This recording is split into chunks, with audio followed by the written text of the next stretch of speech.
Dobrodošli na kanal Kuhaj i peci. Danas pripremamo jabuke za zimnicu. Šta raditi s njima kad je bude zima, to ćete vi ocijeniti. Zašto ih koristite, zato ćete ih upotrijebiti. Za pitu od jabuka, za kolač od jabuka, za tart od jabuka, kuglov, što god hoćete. Ovako, dakle imamo ovdje hrpu jabuka, ja sam dobila domaće jabuke, neprskane, znači ružne, crvave, flekave, vidite, ali neprskane, znači ovo možete doslovce skoro jesti, bez problema, bez namakanja u vodu sa sodom, bez razmišljanja da li je zdrava ili nije zdrava.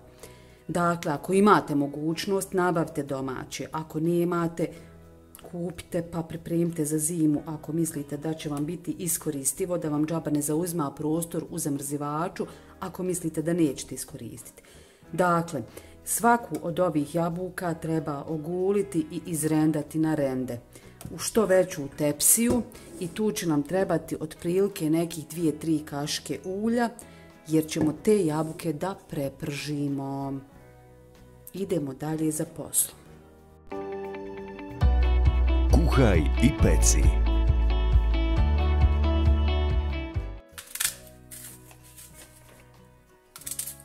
Posao je u toku. Znači guli se, čisti se.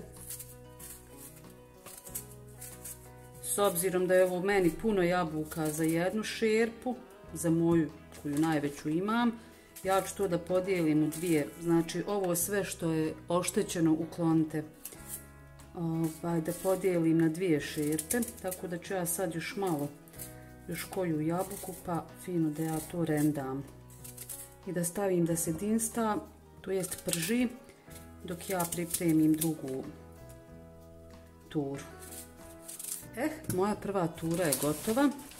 Ovu drugu ću fino da smaknem sad u stranu, ona mi ne treba. Treba mi znači šerpa i treba mi ova spravica. Dakle, rendamo na krupno rende, znači ne na ovo sitno nego na krupno. Pazite prste, nokti svakako nisu preporučljivi za rende. I tako ćemo do kraja. Evo, posao se privodi kraju.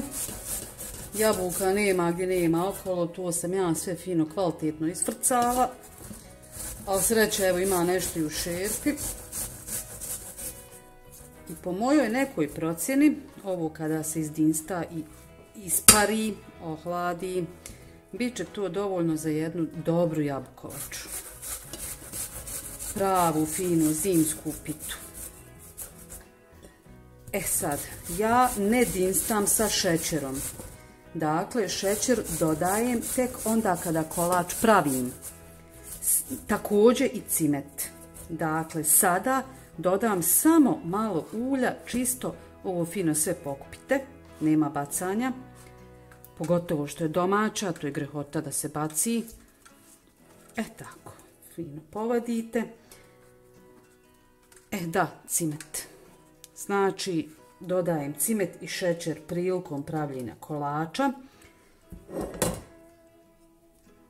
Tako, sad ćemo dodati to ulje.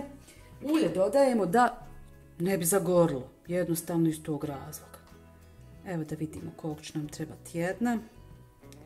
2 kašike će biti sasvim dovoljne. Evo 2 kašike. Sve to fino izmiješajte i stavite da se dinsta.